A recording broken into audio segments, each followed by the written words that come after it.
প্রধানমন্ত্রী তারেক রহমানের সভাপতিত্বে বৃহস্পতিবার সচিবালয়ে অনুষ্ঠিত হয় প্রশাসনিক পুনর্বিন্যাস সংক্রান্ত জাতীয় বাস্তবায়ন কমিটি নিকার ১২০তম বৈঠক। তবে নিকার সাথে বর্তমান সরকারের প্রথম বৈঠক এটি। বিএনপি সরকারের মাত্র আড়াই মাস মেয়াদেই বগুড়াকে সিটি কর্পোরেশন হিসেবে গঠন করা হয়, পাশাপাশি নতুন ৫টি উপজেলাও গঠন করা হয়। নতুন উপজেলার তালিকায় রয়েছে বগুড়ার মোকামতলা, যা এতদিন শিবগঞ্জ উপজেলার অংশ ছিল।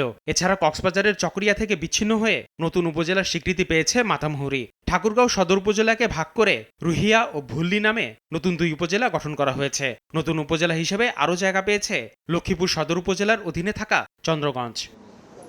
এদিকে দেশের হাওর অঞ্চলে ভারী বর্ষণে ক্ষতিগ্রস্ত কৃষকদের সহায়তায় দ্রুত পদক্ষেপ নিতে সংশ্লিষ্টদের নির্দেশ দিয়েছেন প্রধানমন্ত্রী তারেক রহমান। আসিফ মোহাম্মদ সিয়াম, সময় সংবাদ, ঢাকা।